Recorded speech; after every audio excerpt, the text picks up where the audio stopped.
Hey everybody out there in Same Dad Podcast land, we're back again with another outstanding, wonderful episode. My name is Jesse, this is my sister Kellie, and today we have a traveling nurse, a special guest, Taylor. How you doing today, guys? I'm good. How are you guys? Pretty good, hanging in there. Thanks for joining us. Yeah, thank you for inviting me. Yeah, we wanted to try to get all kinds of different walks of life on the show. A few weeks back, we had a deathmatch wrestler who typically puts himself in the ER.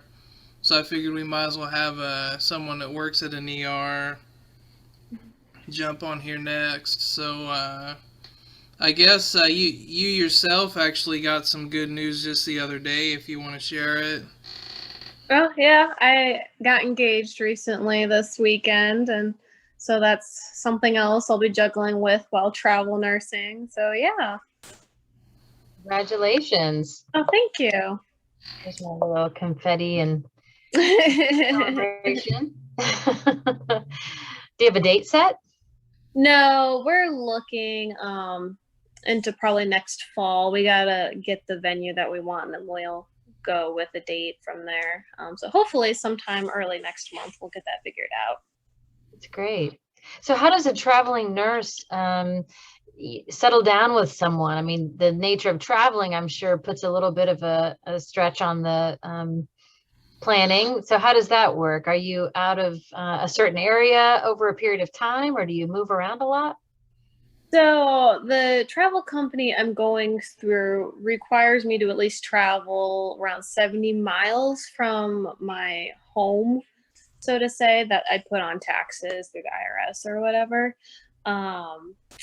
And I'm just gone 3 nights a week, and then I'm home for the rest of the 4. So I just have to work 36 hours a week to get the pay that they offer. And I work, the directors of most like ERs are pretty easygoing, and they'll work with you so that they block your days together. So you're gone like at one time, not, going back and forth. And I mean, between Tyler and I, we have really good communication. So it works out well. We don't have kids or anything. We just have our fur babies. He works, I work. It works out easily. So there's not other factors that we have to think about quite yet. But yeah, it makes the planning a little harder, but I think we've got a good headway on what we want to do and whatnot. And this isn't something, travel nursing isn't going to be long term for me. I'm going to probably do it for a few years because I'm still in school. And then we're going to pay for a wedding. And I plan to go all the way through my master's and eventually start working as a nurse practitioner somewhere. So this job provides, it's a good financial and experience opportunity for things that I want to do in my career in the future.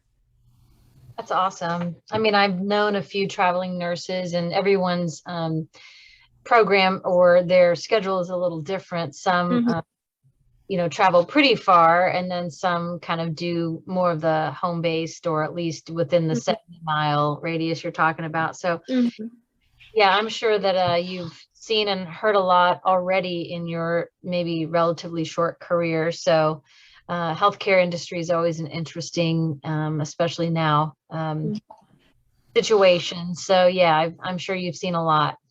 Oh yeah, a lot of things here and there. Yeah. I have to say that my past work life was 23 years in public health, managing an STD and HIV clinic. So we've talked about a lot of things, and had a lot of experiences in my career as well. So this should be interesting to kind of hear what's going on currently, and what healthcare is presenting for you as a nurse.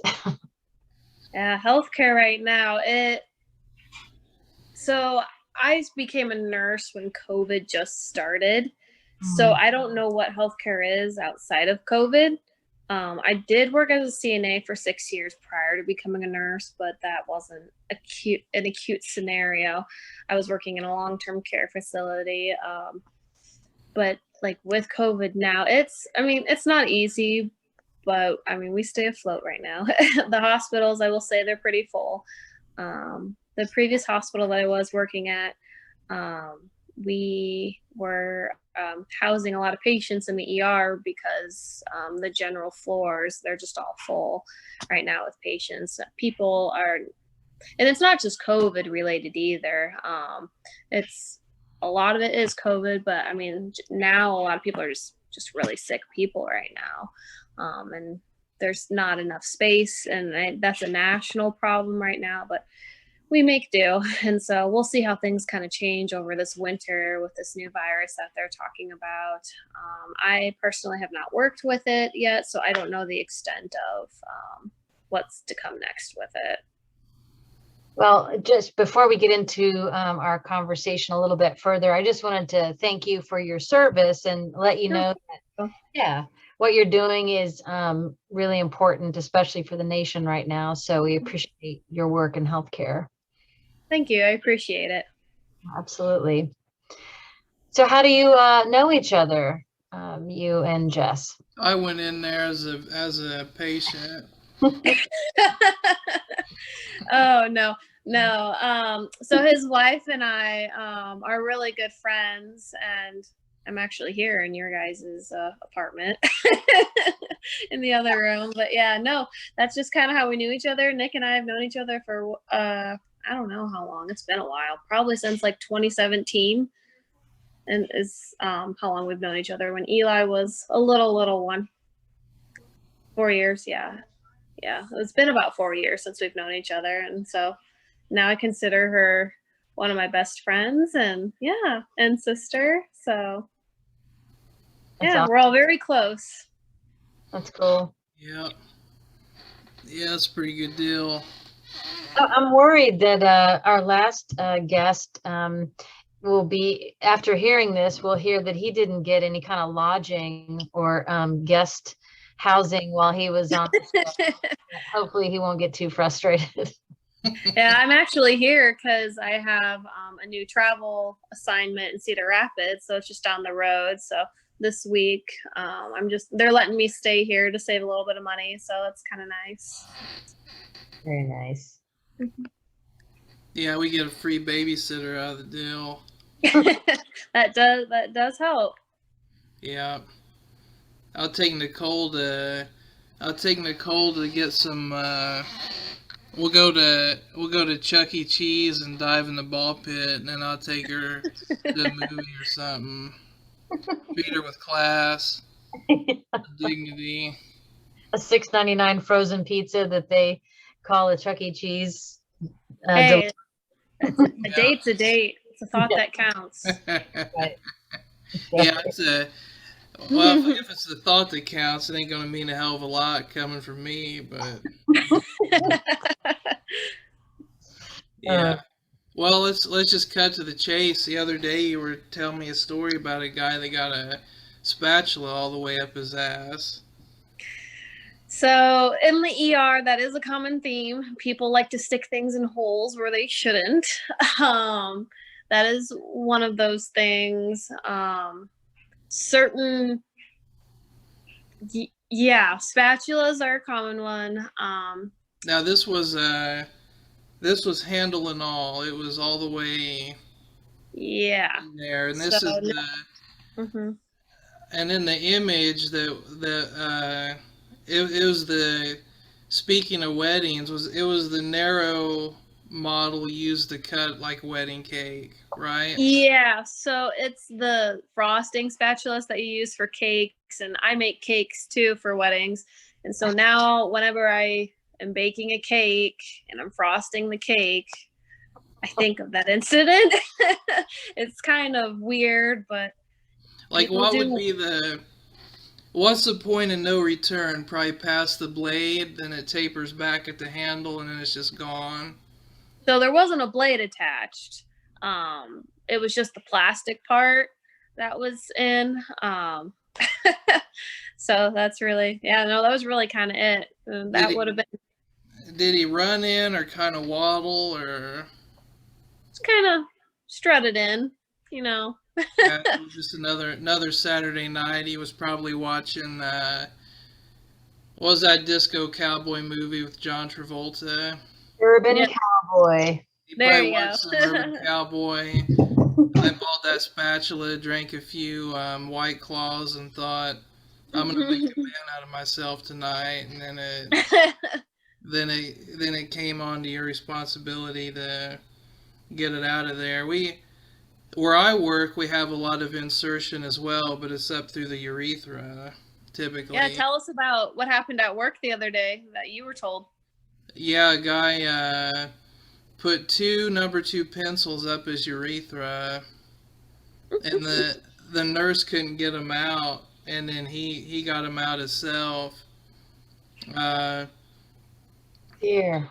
The worst story that makes me cringe the most was they had a guy laid out naked on a bed, and you know what hemostats are. Mm-hmm. They were all the way in his penis, and you could hear a clicking sound because the nurse kept losing grip of the pencil. It's like it was up into his body. It was so far up in there. Ooh. Now I can't say I've seen that yet. Yeah, we get I hope I don't. We get a lot of people that are definitely not they shouldn't be loose. I mean, they're in the right place. There was a woman that we get women every now and then, and one kept popping her eyeball out. Just Ooh, was it fake? I don't know. I don't think it was. I think it was real. I did something wrong here. Yeah, I'm gonna have to. So that's not the spatula that was used. It's like a metal. It's a straight blade. It's probably like an inch wide, and then like the end is plastic. It's like a frosting spatula, not a rubber one. I know what you mean. Now I'm thinking that the rubber one might have been a little bit more forgiving. I was hoping it wasn't the straight kind of thin bladed one that I was thinking. Mm-hmm. But yeah, I can imagine now, and so I'm gonna stop. Do you see the eyelet there? If it were that one, he could have at least safety tethered. Right. Or at least had. I mean, there's a point in no return where like your asshole just vacuums up. Yep. Whatever's like halfway in there. So like if you could have ran like some boat line, get some boat rope or maybe a shoelace. Mm-hmm. Then he could have at least maybe had a shot, but you know, once it's gone, it's gone. Like it's in there. Well, I would have to say, and I'm not that knowledgeable about anatomy, but I think I know enough. And at some point there'd be some perforation that would probably require some surgical removal, or at least there's a point at which there's some kind of definitely internal damage that needs to be repaired. Mm-hmm. Oh yeah, for sure. That does happen. I haven't seen it, but I've heard it's happened. So yeah, those are unfortunate stories that you want to believe are urban legends, but talking to someone who's been there, and it's a little bit alarming, quite frankly, to think about. So yeah, you've got a lot ahead of you. Oh yeah, I'm sure that guy had a lot behind him. Yeah, I set you up for that one. What about the guy that had his balls were so rotten it stunk up your whole floor? Oh my goodness. Oh gosh. Well. So how do I go into this? People just need to have good hygiene, maintain a healthy weight, and then parts of your body won't rot away. That's my summary to it, without putting out too many identifiers and whatnot, because I have to abide by the HIPAA law and stuff. But yeah, you know what you're dealing with when you walked on our floor at that time, because It was pretty apparent. Nothing I'd ever seen before. So what I'm hearing you say is that actually parts of the body begin to decay and rot if not given enough circulation, if bacteria and fungi are able to grow in areas for long periods of time. And so that actually happens on the human body is what I'm hearing. It happens a lot, actually, especially when you don't take care of yourself. We see it a lot of diabetics that happens. Yeah. That happens a lot with diabetics. I had a patient once, probably one of the grossest things I ever had to deal with or seen. And I have a pretty strong stomach, but there was someone brought in and there was a trash bag wrapped around their leg, and the whole ER, you're like, what is that smell? And no one wanted the patient. And I was like, all right, I'll take it. I'll take one for the team. So I took the patient, afraid of what I was going to unwrap. And so I unwrapped everything, and there were living creatures crawling in and out of the leg. This person just wasn't taking care of themselves. I mean, this happens a lot too. Homeless people come, especially in the winter time, with their feet and stuff. But it's just, it's sad to see, but there's a lot of that out there too. I've only seen stuff like that once, but I'm one and done. I'm good. I don't need it again. Check off your bucket list. You've had the I'm going to say a couple of things, and that is, first of all, I always want to preface this by, ultimately, if there's somebody who's in that position, no matter what we've talked about so far tonight, is that there's always a reason. And unfortunately, someone has other problems and other things that need to be resolved that kind of lead them to these physical results. So I want to acknowledge that. And I also want to acknowledge that, again, someone who is willing to care for someone and has the stomach that you do, we have to celebrate people like you, because humans are animals, and humans are fallible and unpredictable, and I can't imagine what you see in the ER. I'm just thinking, I just can't imagine. To me, washing my balls is a top 5 priority. Every now and then it'll slip down to top 10. But I would say that a baby wipe or something's touching the balls by Friday, like clockwork. You know what I mean? Like, worst come to worst, I just cannot even imagine. So then when you catheter these dudes, that's got to be brutal. I don't think I can handle doing that. It's a teamwork effort when it comes to it. It takes more than one person, usually. Is it like a Capri Sun juice pouch? You just kind of jab and... Yeah, so when people, over folks who get big enough, things kind of like to go inward in your body, so it makes it a little harder to put the catheter in. So it takes usually one person putting it in and the other kind of locating the spot. It's a team effort. We get it done safely and sterilely, like we should when we put in catheters. We just are extra careful with these folks so that they get the care that they need. I'm thinking about a turkey thermometer. That was the first. Yeah. Or a hedge apple. Remember them yellow hedge apples that fall out of trees? I'm thinking like a tomato bug chilling on top of a yellow hedge apple, and you got to get that tube down his gullet. Kind of what I'm thinking. Yeah.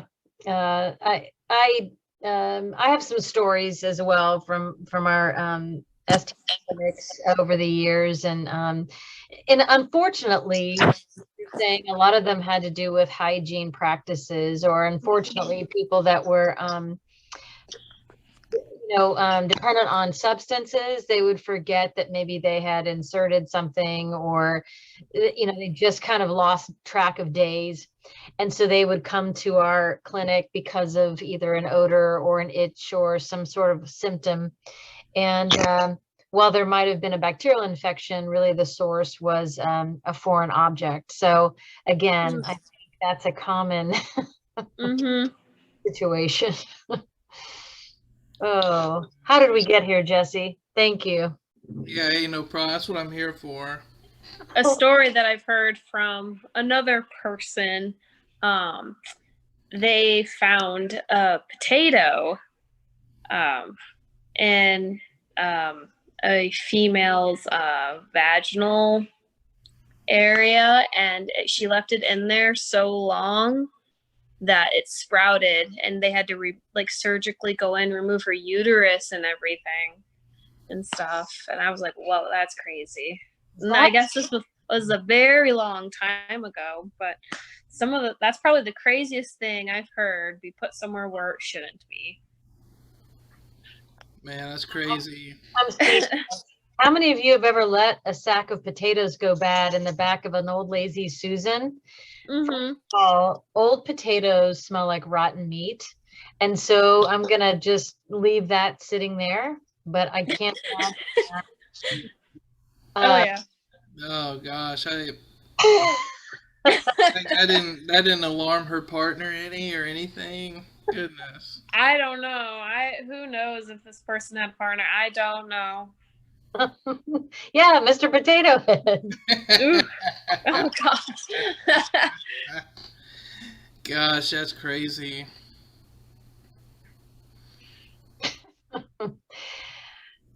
I can't even imagine that.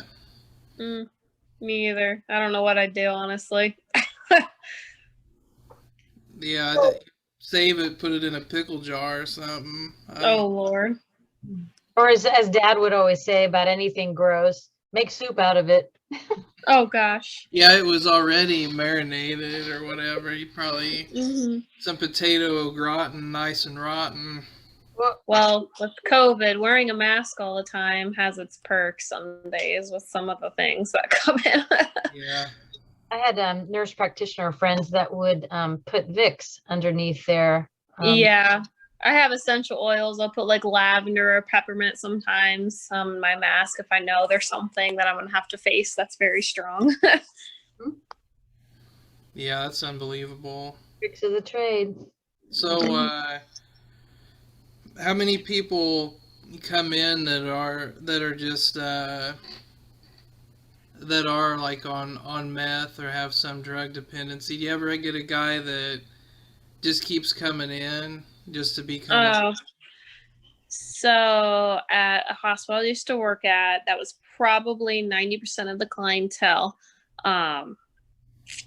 Lots of polysubstance abuse problems, lots of meth, people walking through the front door on these substances, and they're just so off the wall for what they want for help. They honestly have no idea what they're doing. A lot of jail clearances that are brought in they're usually on some type of substance, or they're intoxicated.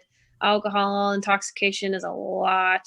The hospital was known for a lot of psychiatric type of situations. The ER had a crisis area to it, where folks who came in with mental health problems, and a lot of people on those substances do come in with mental health problems, but we let them kind of sleep it out and get the stuff out of their system, reassess them, and then 9 out of 10 times they're fine because they don't have that substance kind of swaying their mind. I mean, so yeah, it was a lot of meth and heroin, bath salts. I mean, there's drugs out there that you can't even detect in a urine test, that just make people go so crazy. Is there a security crew there to kind of wrestle these dudes, or are they just, Oh yeah. Oh yeah, public safety. I don't know what we would do without them, because there was so much violence. Like, these people don't know what they're doing, and then there comes a point where the doctor, it's not safe for us to let them go back out into the public. So if they're making homicidal accusations or suicidal accusations, the doctors can make a phone call to a judge and legally get a 48-hour hold on patients, where we can, if we have to medicate them to calm them down because they're a danger to themselves or others, we can do that.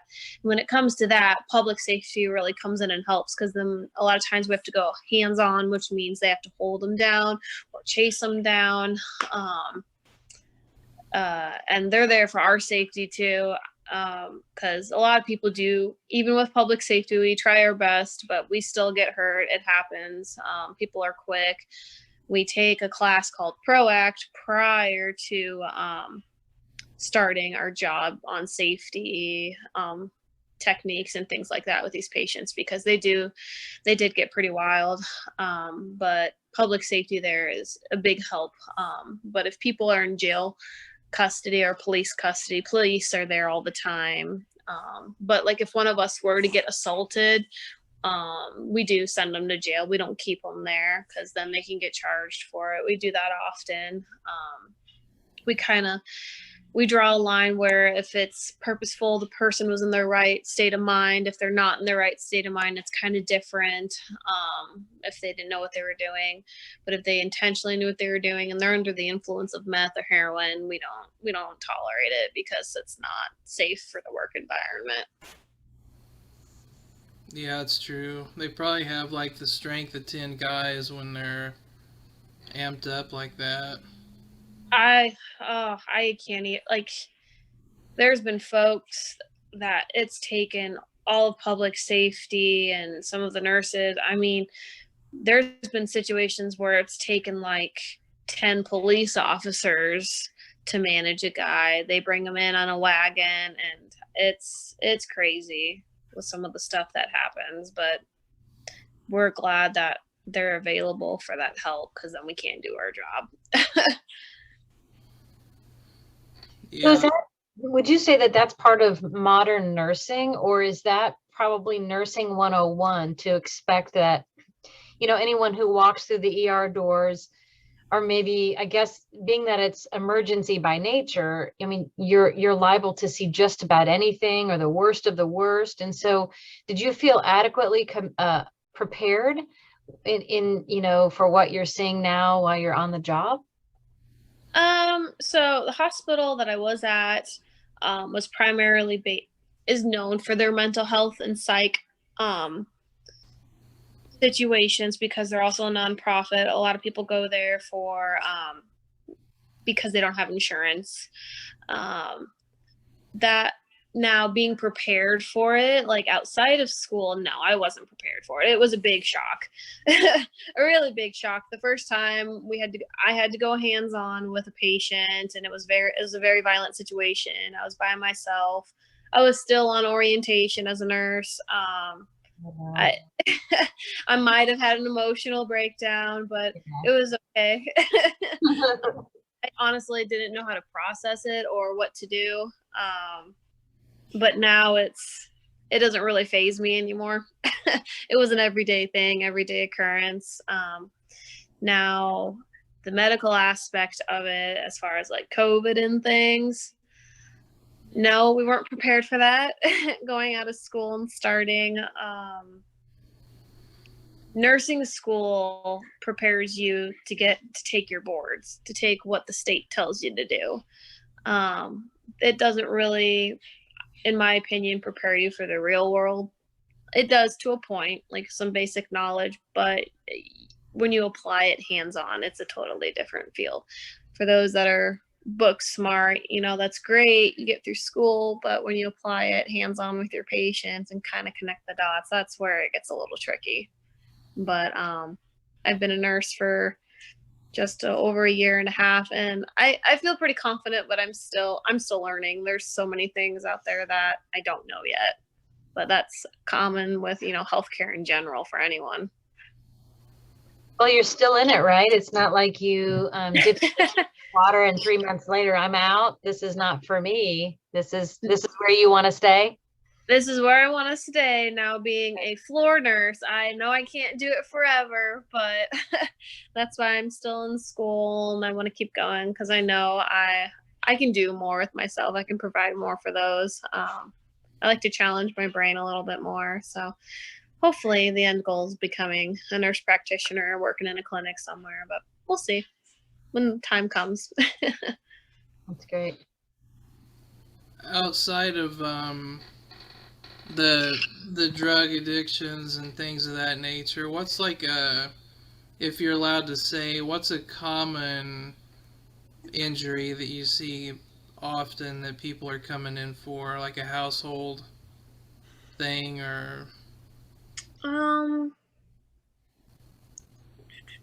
like twisted ankles, older folks that fall, little old ladies or gentlemen who have like a hip or something that hurts.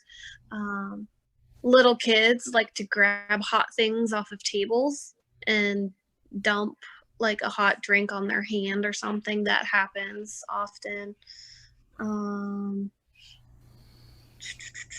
Lots of like toddlers that come in with like nausea and vomiting, with parents. The hospital I did work at was very diverse, and we had over like 200 different languages that were used, and that was probably the hardest part about working there. And some of the folks I don't think are as well,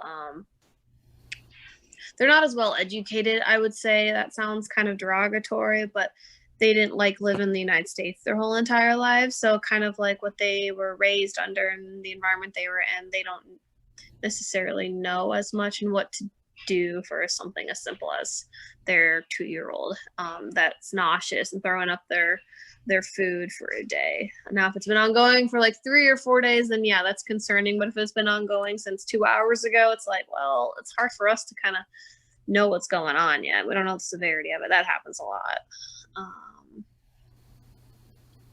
Animal bites happen a lot, actually. Random dogs out in the public.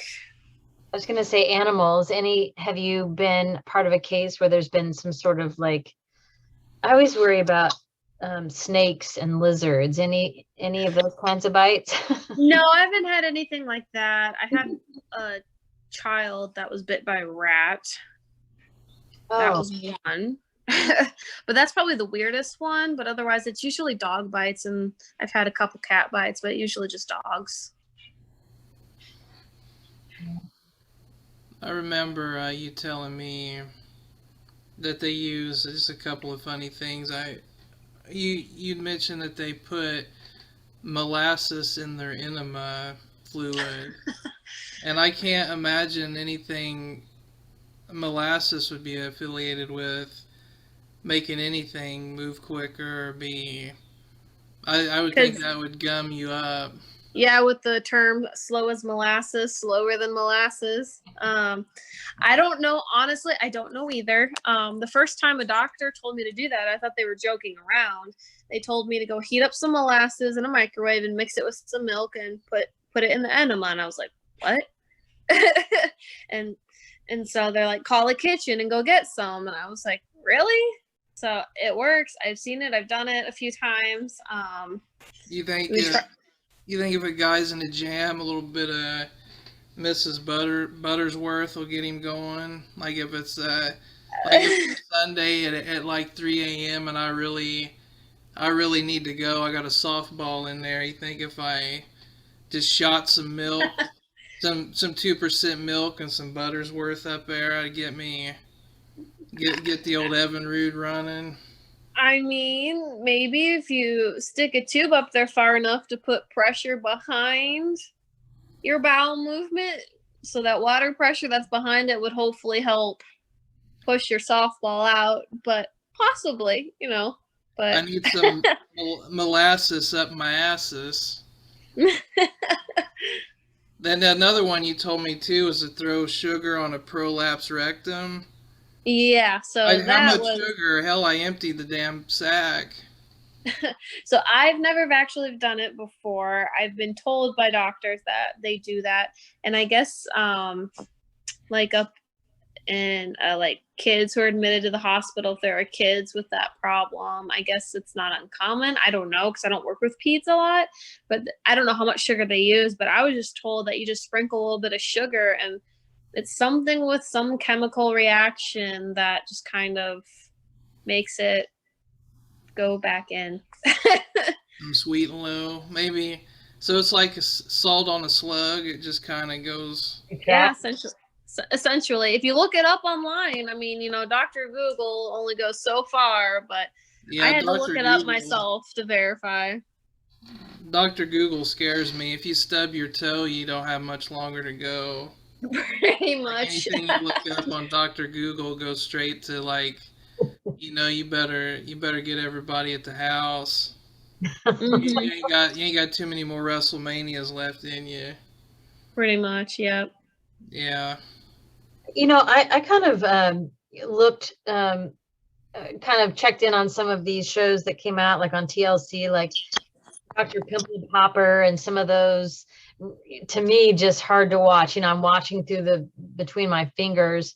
But tell me about anything, like my husband has trouble with his toenails. I'm going to put him out there for a quick second. And the other day, he stubbed his toe, lifted a toenail. Well, he already has some issues with his toenails. What is the feet kind of freak me out? Tell me what's anything weird about feet that you've seen, or feet are my least favorite thing to deal with in the ER. They gross me out so much. So when homeless folks come in with feet, I feel bad for them, but it's bad times, and we've got to do something called like a beta iodine wash on them, and what that is kind of like that cleaning orange stuff that they do on you prior to surgery and stuff, and we'll mix that with some warm water and soak people's feet in them. And there are some feet I just can't do it. It just makes me sick to my stomach. So usually I bribe like one of my patient care techs, and I'll buy you a pop if you go do this. I can't do it. But wet feet, wet, dirty feet are probably like one of the worst smells that I just can't handle. Toenails, it depends. That I'm kind of used to because older folks, they just get thicker, longer toenails. But it's more the smell of the feet when they're got all that fungus and stuff on it. Ugh. Wow. Yeah. Sorry I brought that up, but I was just no, you're good. Travel in certain directions. I think feet would be one that's hard for people to. And I was trying to think, is there like a raffle that goes around the ER, like whose turn is it, and or you draw straws, or pull from the hat. Who's next? So it depends. Every ER kind of runs differently. There are some ERs that you're assigned like a certain block, and whatever gets put in that room, that's your patient. So right now at the hospital I did work at recently, we would assign our own patients to ourselves. So whatever pops up on the board, if you can pick up a patient, you just grab that patient. You kind of just have to pay attention to your own acuity level, what you're comfortable with. And if you've got two people with stubbed toenails, I mean, I think you can pick someone up who's having chest pain or they're a little short of breath, stuff like that. But it just kind of depends. I like doing it that way just because you can kind of go at your own pace with what you're comfortable with, especially if you're kind of a newer nurse and you're still learning things. If you're not comfortable with getting stuck with something you haven't done before, it kind of makes things a little harder, but you'll learn. Are you typically someone who, I know this is probably every ER is different, but would you be one drawing blood or doing or is that someone else? Do you usually bring in a phlebotomist or a lab tech, or? It depends on the ER. So at the one I was at, we did everything. We did our own EKGs, we did our own labs, we did our own IVs. We took all our patients to radiology for CT scans, x-rays, all the whole 9 yards. It was a lot. It was a lot to do. But the ER that I'm going to be at, if they don't need an IV, a phlebotomist comes and draws their blood. Someone comes and takes them to radiology. Someone comes and does their EKG if they have chest pain. So that'll be different because I haven't done it that way before. I'm used to doing everything for my patients, so it'll be a change, but it's also a bigger and busier ER that I'm going to, so it probably is going to be nice and accommodating. Good. Kind of let you focus on what what your skills are, or at least do the nursing, the essential nursing part of your work. So generally speaking, do nurses have good senses of humor? Yeah, we've got some dark humor, so to say. I mean, sometimes that's what gets you through your day. And Jesse and I, we've got a lot of dark humor that we just feed off of each other. But yeah, we do, and sometimes we don't say all of our dark humor to folks. It's just, I don't know, it's a nursing thing.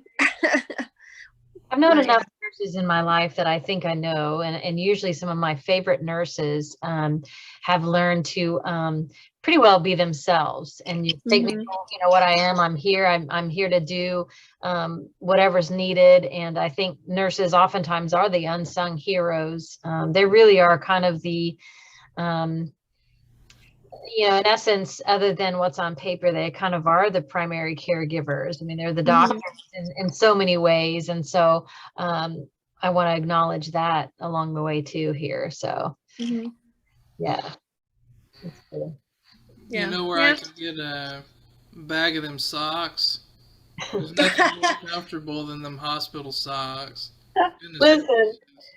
I have some around here somewhere. Someone came over to do some work at the house, and they're like my hidden pleasure, and I forgot to take them off. So I tromp over to the front door in my gray smiley face, nubbed socks, both sides. I'm thinking, why are these anti-slip on both sides? Is that just for ease of slip on in case they move around? That there'll always be a grip side, because it's like there's not a bottom to them. Am I right? Oh, the gripper socks? Yeah. Well, the ones that I've always used on folks, they have grippers all over the sock. I mean, yeah.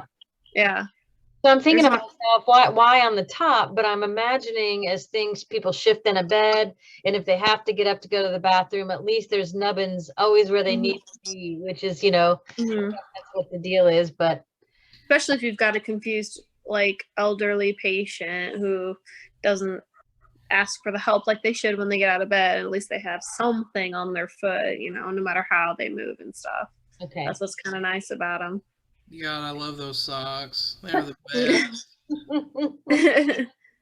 Man. Yeah, fortunately, we have 2 or 3 pair for recent surgeries, but my husband tells the story when he had surgery about a little less than a year ago. The nurse, this was an unfortunate circumstance. He had surgery, so it was already pretty difficult for him to swallow, etc. But he had a bad reaction to the pain medicine, which made him nauseous, and the anti-nausea medicine hadn't kicked in, so he did vomit. And so all he was trying to do was get that relief, and finally he was hoping that would be finished. But this particular nurse, it must have been part of the protocol, and unfortunately they were short-staffed, so there were nurses coming from home health care, just all walks of nursing coming into this acute recovery floor. And she could tell she felt pretty helpless because her skill set just wasn't quite that vast. And so she came in, and the best that she could do is she kept putting his socks back on. And that must have been a protocol for the floor. But all he could say was, I wanted those damn socks off so badly. I was hot. I was nauseous. And all she could do was come back and put those damn socks on. I said, well, honey, if she felt like she was helping, that was where she was at the moment. And they probably didn't want you falling. So that was part of that protocol. But yeah. The socks kind of became a source of contention for him. He said, the faster I'd kick them off, the sooner she'd come back in and put those socks on. So anyway, that's the worst that a nurse would ever do, is put socks on. That's okay. Right. Yeah. I think I also wanted to mention that you're a world-class baker as well. I'm okay, I guess. She's a multi-time Iowa State Fair winner. That's awesome. Yeah, the biggest state fair, and she wins. That's huge. I don't think you can get much better than that. What's your specialty? Probably my pies that I do, and like the awards and the winning that Jesse was talking about was with all the pies that I made for the state fair and stuff. I do cakes and cupcakes for weddings, and I do royal icing cookies. I kind of do a little bit of everything, but my favorite is probably the pies, just because I've been doing those since I was a little kid. My mom does them, my grandma does them, my great grandma did them, so it's just been kind of a family thing. So yeah, I do them now. Yeah, I was there. Me and Nicole stayed the night. She made all those pies. How many did you make? Like 16 in one night? I think so. Like literally stayed up all night and then labeled the pies and stayed coherent during the event even. Yeah, that's a struggle. Yeah. So how do you stay away? Do you drink, eat more sugar or along the way? I drink a lot of Monsters. Jesse and I, we definitely can relate on energy drinks when we're tired. Yeah. I think this has been a pretty good episode. I think we're about there. We've been at it for about an hour. Anything you guys would like to add before we close out? I don't think so. I just wanted to thank you for your time. I know it, you have to be mindful of confidentiality, and you have done a great job to share some pretty revealing stories and keeping the privacy of your patients in mind. So I appreciate that about you. And I'm just excited to meet somebody who's entering into healthcare right now. And I'm glad that you can do all the gruesome stuff that's needed.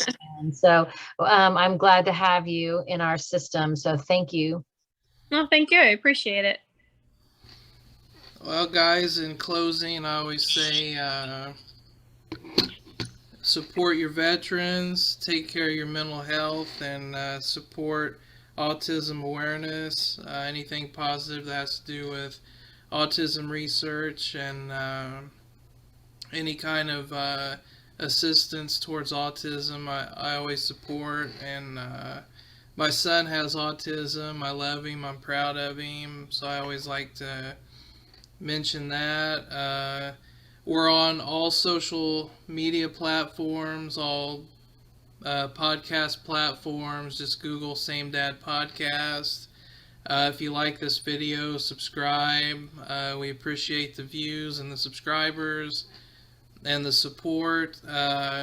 For a song, I was thinking all week what the name of the song was. I was thinking, since we're rolling into Christmas, I was thinking of those obscure kind of Christmas songs, but they're not the classic Christmas songs. And right before we went on to film this, I Googled it and I found it. It's The Waitresses' Christmas Wrapping. Christmas Wrapping is the name of the song, and the Waitresses sang it. It's the one, Merry Christmas, do do do do do do do. It's got like that. It's got that beat. I was like, man, what song is that? So I tracked it down, and that's the one we're gonna go with today. All right. Well, I'll do a quick shout out. And as always, I have, been doing work in training COVID contact tracers on and off throughout the pandemic. And having my background in public health, I have to say that, if we are not listening to the advice of getting vaccines by now, I'm not sure what else is going to get that message across. But let's do our best to ease the healthcare system.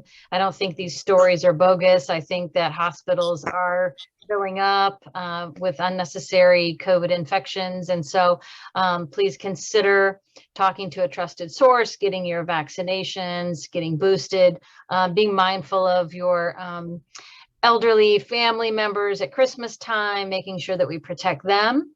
And being that we did a Christmas song at our last session, I think I'm going to go with more of a basketball themed song since it's the season of basketball.